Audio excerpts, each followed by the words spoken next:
I'm Deidré and welcome to Digits with Deidré. In today's episode, we're going to unpack how national government divides the provincial pot or provincial equitable share amongst provinces. I'll be relying on our national constitution, the 2024 medium-term budget policy statement documents from the National Treasury website, and the 2024 Western Cape medium-term budget policy statement document from the Western Cape Provincial Treasury website. As we already know, 42.4% of the national budget goes to the 9 provinces. But how does National decide who gets what? Section 214 of the National Constitution says an Act of Parliament does provide for the equitable division of revenue between national, provincial and local, and the determination of each province's equitable share of the provincial pot. That Act is called the Division of Revenue Act or Division of Revenue Amendment Act.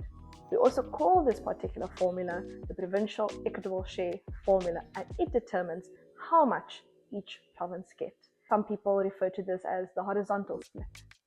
The formula is made up of education data from provinces, and that's 48% of the formula, health data from provinces, that is 27% of the formula, the basic share, and that's essentially every province's population data, that's 16%, institutional, which is 5%, which is they divided equally amongst provinces, and a poverty component of 3% based on the income and expenditure of provincial populations, and the economic component, which is 1% based on your regional gross domestic product. So National Treasury then plugs the data in and tells us how much each province receives in this regard. Despite the Western Cape being the province with the third biggest population, we receive the fifth biggest or fifth smallest portion of the national provincial pot. This is also a symptom of how the formula is put together. Gauteng ends up with 21.3, KZN 20.1, Eastern Cape 13, Limpopo 11.6, and then only the Western Cape with 10.3%.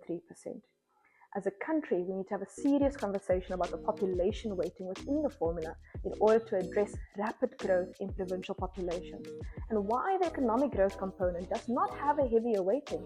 Because if you don't grow the economy and create jobs, more and more people will need to access provincial services such as health, education, and social development.